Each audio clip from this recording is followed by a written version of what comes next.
권태, 어서 차라리 어두워버리기나 했으면 좋겠는데 벽촌의 여름날은 지리에서 죽겠다. 동해팔봉산, 곡선은 왜 저리 구비구비 없이 단조로운가. 서를 보아도 벌판, 남을 보아도 벌판, 북을 보아도 벌판. 아, 이 벌판은 어쩌라고 이렇게 한이 없이 늘어놓았는가. 어쩌자고 저렇게까지 똑같이 초록색 하나로 덮어 씌웠는가. 농가가 가운데 길 하나를 두고 좌우로 한 10여 호씩 있습니다. 휘청거린 소나무 기둥, 흙을 주물러 바른 벽, 강낭대로 둘러싼 울타리, 울타리를 덮은 호박 넝쿨. 모두가 그것이 똑같습니다. 어제 보던 뱃살이 나무, 오늘도 보는 김서방, 내일도 보아야 할 흰둥이, 검둥이. 해는 백도가 가까운 햇빛을 지붕에도, 벌판에도, 뽕나무에도, 암탈꼬리에도 내려쪼인다. 아침이나 저녁이나 뜨거워서 견딜 수 없는 더위 계속입니다. 나는 아침을 먹었다.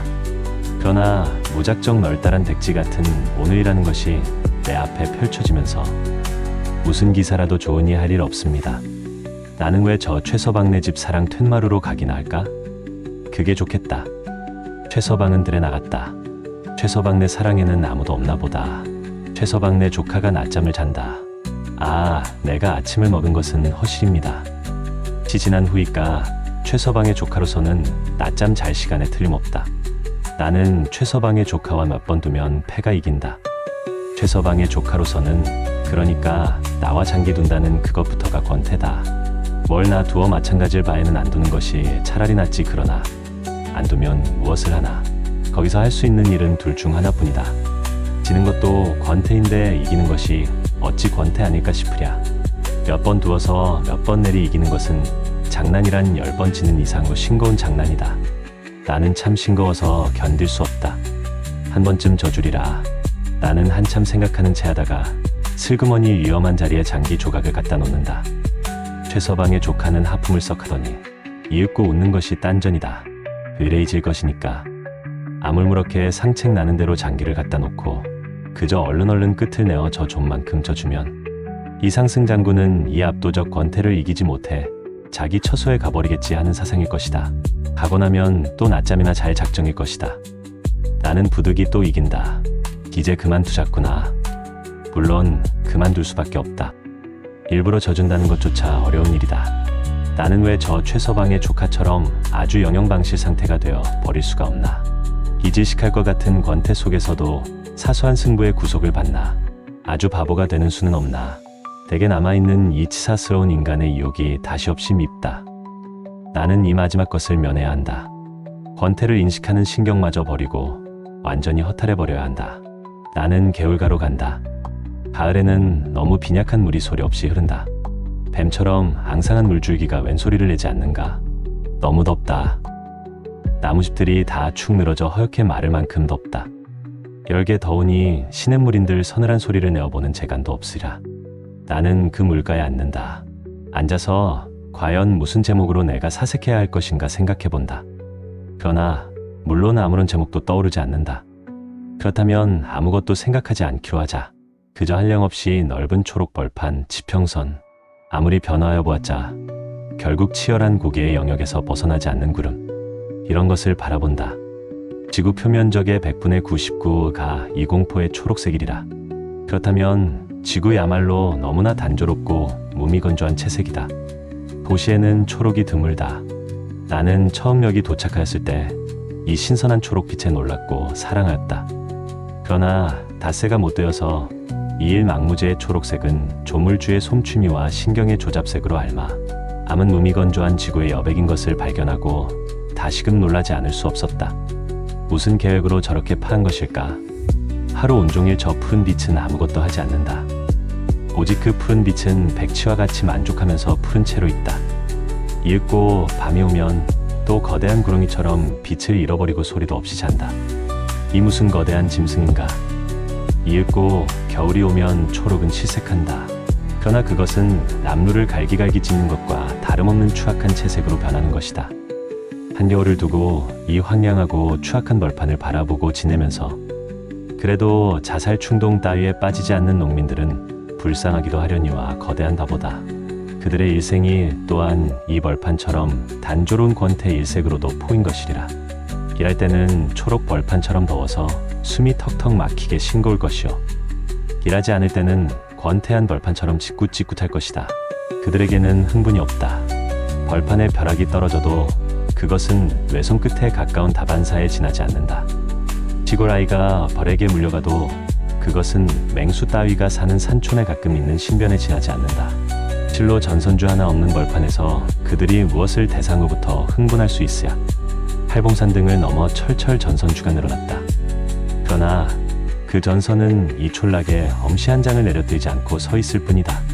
거의 하나로는 이 동네 아닌 돌팔매질을 하면서 위협하면 열리나 달아나면서 나를 돌아보고 쫓는다.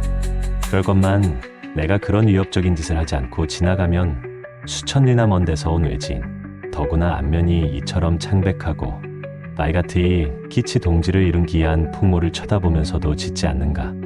참 이상하다. 어째서 여기 개들은 나를 보고 짖지를 않을까? 세상에서 흔히 앉은 겸손한 겁쟁이 개들도 다 있는 법이다. 이 겁쟁이 개들은 이런 나를 보고도 짖지를 않으니 그럼 대체 무엇을 보아야 짖는단 말인가?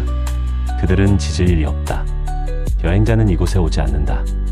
오지 않을 뿐만 아니라 국도 끝에 있지 않는 이 촌락을 여행자들은 지나갈 일도 없다. 가끔 이웃 마을에 김서방이 온다. 그러나 그는 여기 최서방과 똑같은 복장과 피부색과 사투리를 가졌으니 개들이 짖어 무엇하랴. 이 빈촌에는 도적이 없다. 인정이 많은 도적이라면 여기 너무나 비난한 거지들을 위하여 훔친 바 비녀나 반지를 가만히 놓고 가지 않으면 안 될 것이다. 도적에게는 이 마을은 도적의 도덕심을 도적맞기 쉬운 위험한 지대일 것이다. 그러니 실로 개들이 무엇을 보고 짖으랴. 개들은 너무나 오랜 동안 아마 그 출생 당시부터 짖는 버릇을 포기한 채 지내왔나 보다. 몇 대를 두고 짖지 않은 이곳 개의 가족들은 드디어 짖는다는 본능을 상실한 것일리라. 이제는 돌이나 나무 토막으로 얻어맞아야 견딜 수 없이 따끔한 아파야 겨우 짖는다. 결과 선으로는 전류도 통하리라. 그러나 그들의 방이 아직도 송명의 불빛으로 어둑어둑한 이상 그 전선주들은 이 마을 동구에 늘어선 포플러 나무와 조금도 다름이 없다. 그들에게 희망이 있다면 가을의 곡식이 익으리라는 것일 것이다. 그러나 그것은 희망이 아니다. 본능이다. 내일도 오늘 하던 그대로 계속해서 일을 해야지. 이 끝없는 권태의 내일은 왜 이렇게 끝없이 있나. 그러나 그들은 그런 것을 생각할 줄 모른다. 간혹 그런 의욕이 전광과 같이 그들의 내부를 스치는 일이 있어도 다음 순간 하루의 노력으로 말미암아 잠이 오고 만다. 그러니 농민은 참 불행하도다. 그럼 이 흉악 권태를 자각할 줄 아는 나는 얼마나 행복한가. 뱀살이 나무도 축 늘어졌다. 물은 흐르면서 가끔 웅덩이를 만나면 썩는다. 내가 앉아있는 데는 그런 웅덩이가 있다. 내 앞에서 물은 조용히 썩는다. 한낮에 달 구는 소리가 무던히 한가롭다. 어제도 울던 닭이 오늘도 또 울었다는 외에 아무 흥미도 없다. 들어도 그만, 안 들어도 그만이다. 다만 우연히 귀에 들어왔으니 그저 들었을 뿐이다. 닭은 그래야 새벽, 낮으로 울거나 한다. 그러나 이 동네의 개들은 짖지 않는다. 그럼 모두 벙어리 개들인가? 아니다. 그중 소위 승합자동차라는 것도 통과하지 않으니 대회 소식을 무슨 방법으로 알겠는가? 오감이 모조리 박탈된 것이나 다름없다. 답답한 하늘, 답답한 지평선, 답답한 풍경, 답답한 풍속 가운데서는 나는 이리 뒹굴저리 뒹굴고 싶을 만큼 답답해하고 지내야만 한다. 아무것도 생각할 수 없는 상태 이상으로 괴로운 상태가 있겠을까? 인간은 병석에서 생각한다. 아니, 병석에서는 더욱 많이 생각하는 법이다. 끝없는 권태가 사람을 엄습했을 때 그의 동공은 내부를 향하여 열릴 것이다. 그리하여 망상할 때보다도 몇 배나 더 자신의 내면을 성찰할 수 있을 것이다. 현대인의 특징이여 질환인 자의식 과잉은 이런 권태롭기, 짝이 없는 권태에 갇힌 계급의 철저한 권태로 말미암은 결과이다. 육체적 한정함, 정신적 권태, 이것을 면할 수 없는 계급이 자의식 과잉의 절정을 표시한다. 그러니 지금 이 개울가에 앉은 나에게는 자의식 과잉조차 폐쇄되었다. 이렇게 한산한데, 이렇게 극도의 권태가 있는데 동공은 내부를 향하여 열리기를 주저한다. 어제까지도 죽는 것을 생각하는 것 하나만은 즐거웠다. 그러나 오늘은 그것조차 귀찮다. 그러면 아무것도 생각하지 말고 눈뜬 채 꼴기로 하자. 더위 죽겠는데 목욕이라도 할까? 그러나 웅덩이 물은 썩었다. 썩지 않은 물을 찾아가는 것은 귀찮은 일이다. 썩지 않은 물이 여기 있다 하더라도 나는 목욕하지 않았으리라. 옷을 벗기가 귀찮다. 아니, 그보다도 그 창백하고 앙상한 마른 몸을 대낮 아래 널어 말리는 파렴치를 나는 견디기 어렵다.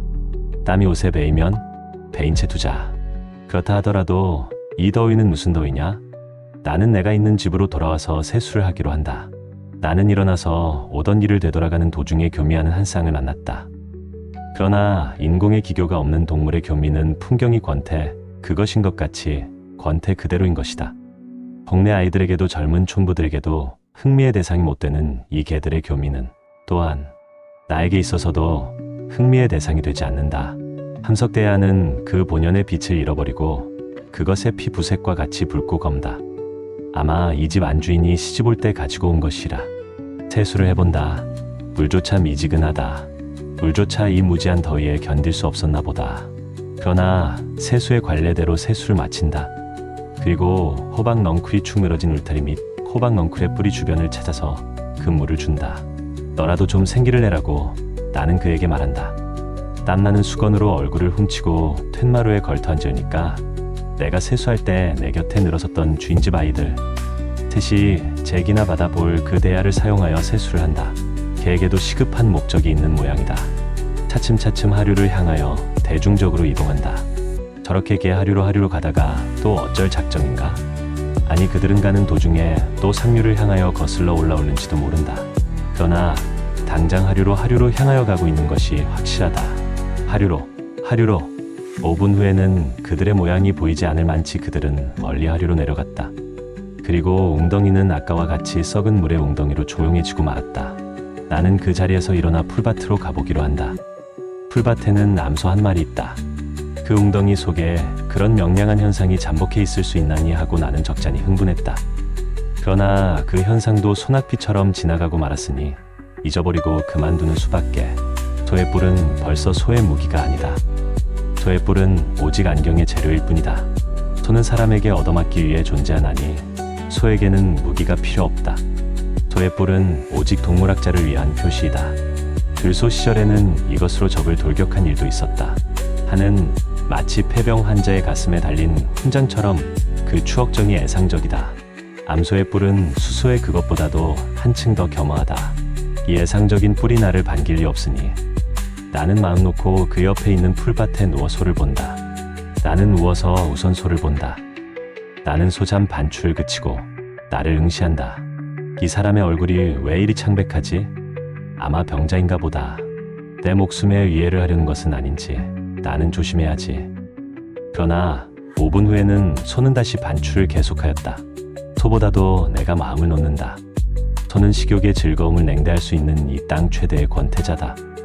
얼마나 권태에 지독하게 시달렸기에 이미 위에 들어간 식물을 다시 겨워 그 시금털털한 반소화물의 미각을 역설적으로 향유하는 체해 보이며 소의 체구가 크면 클수록 그의 권태도 크고 슬프다. 나는 소 앞에 누워 내 생명체 안에 있는 세균같이 사소한 고독을 겸손하면서 나도 사색의 반추가 가능할 생선인지 불가능할 생선인지 몰래 좀 생각해본다. 길 한복판에서 6, 7명의 아이들이 놀고 있다. 붉은 머리카락에 구릿빛 피부를 가진 이 굶주림에 찌든 발라의 물이다. 그들의 흐탁한 안색, 졸린 콧물. 둥걸레 조가 벗은 우통만을 가지고 그들의 성별조차 거의 분간할 수 없다. 그러나 그들은 남자아이가 아니면 여자아이고 여자아이가 아니면 남자아이다. 결국에는 귀여운 5, 6살 내지 7, 8살의 아이들임에는 틀림없다. 이 아이들이 여기 길 한복판을 선택하여 놀이를 하고 있다. 들은 너무 가난해서 이들 귀여운 아이들에게 장난감을 사다 줄 수가 없었던 것이다. 이 하늘을 향하여 두 팔을 펼치고 그리고 소리를 지르면서 뛰는 그들의 놀이가 내 눈에는 아무리 봐도 놀이같이 생각되지 않는다. 하늘은 왜 저렇게 어제도 오늘도 내일도 푸른가? 산은, 벌판은 왜 저렇게도 어제도 오늘도 녹색인가? 라고 창조주에게 대한 저주의 비명이 아닌가 하고 싶을 정도이다. 아이들은 짓을 졸졸조차 모르는 개들과 놀 수는 없다. 그렇다고 모이 찾아 놀고 눈만 맑은 닭들과 놀 수도 없다. 아버지도 어머니도 너무나 바쁘다. 언니 오빠조차 바쁘다. 역시 아이들은 아이들끼리 노는 수밖에 없다.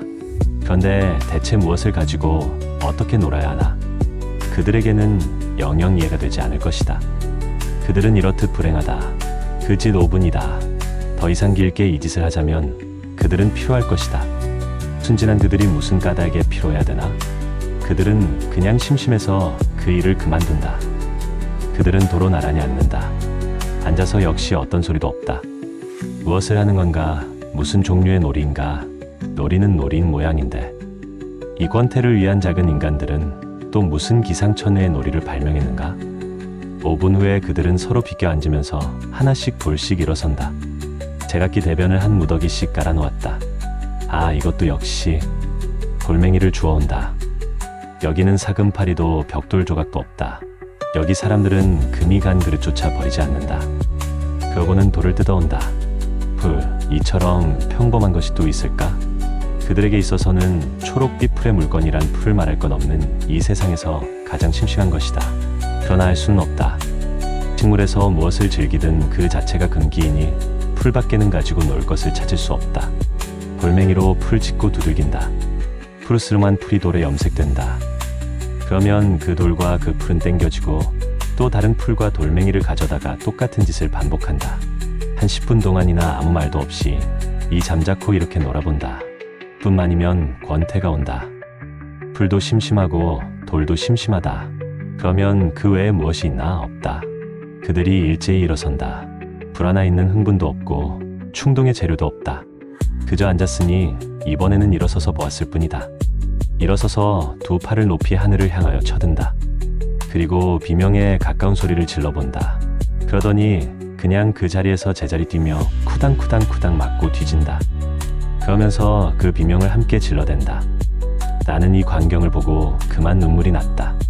어쨌으면 저렇게 심심한 놀이를 할 생각을 했을까? 이들은 놀 줄조차 모른다. 부모,